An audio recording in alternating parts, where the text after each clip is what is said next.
Donc moi j'ai travaillé sur les commotions cérébrales au rugby. C'est en fait une commotion cérébrale, c'est le déplacement du cerveau dans la boîte crânienne qui va venir s'écraser contre les parois du crâne.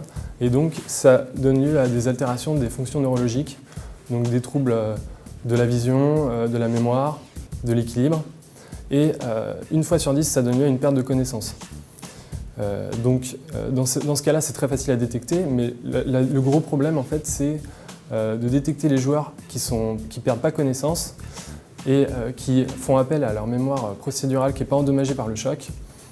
Et donc, en fait, ils vont continuer le jeu, ils vont être commotionnés et personne ne va s'en rendre compte. Et le danger, c'est qu'ils refassent une commotion très peu de temps après. Donc là, c'est très dangereux pour la santé, parce qu'une série de commotions, c'est beaucoup plus néfaste pour la santé qu'une commotion isolée qui est correctement soignée.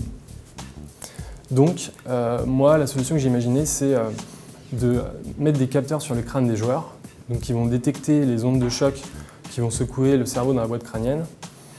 Et grâce à ça, en fait, ça va alerter les médecins qui sont sur le bord de terrain, qui vont avoir tous les éléments nécessaires pour suspecter une commotion. Et ensuite, eux, ils vont pouvoir alerter l'arbitre qui, lui, est maître du jeu et qui va pouvoir à ce moment-là arrêter le jeu quand il veut pour faire sortir un joueur pour qu'il soit évalué. Et donc là, après, c'est la clinique avant tout, c'est-à-dire que c'est seulement un humain qui peut diagnostiquer correctement une commotion.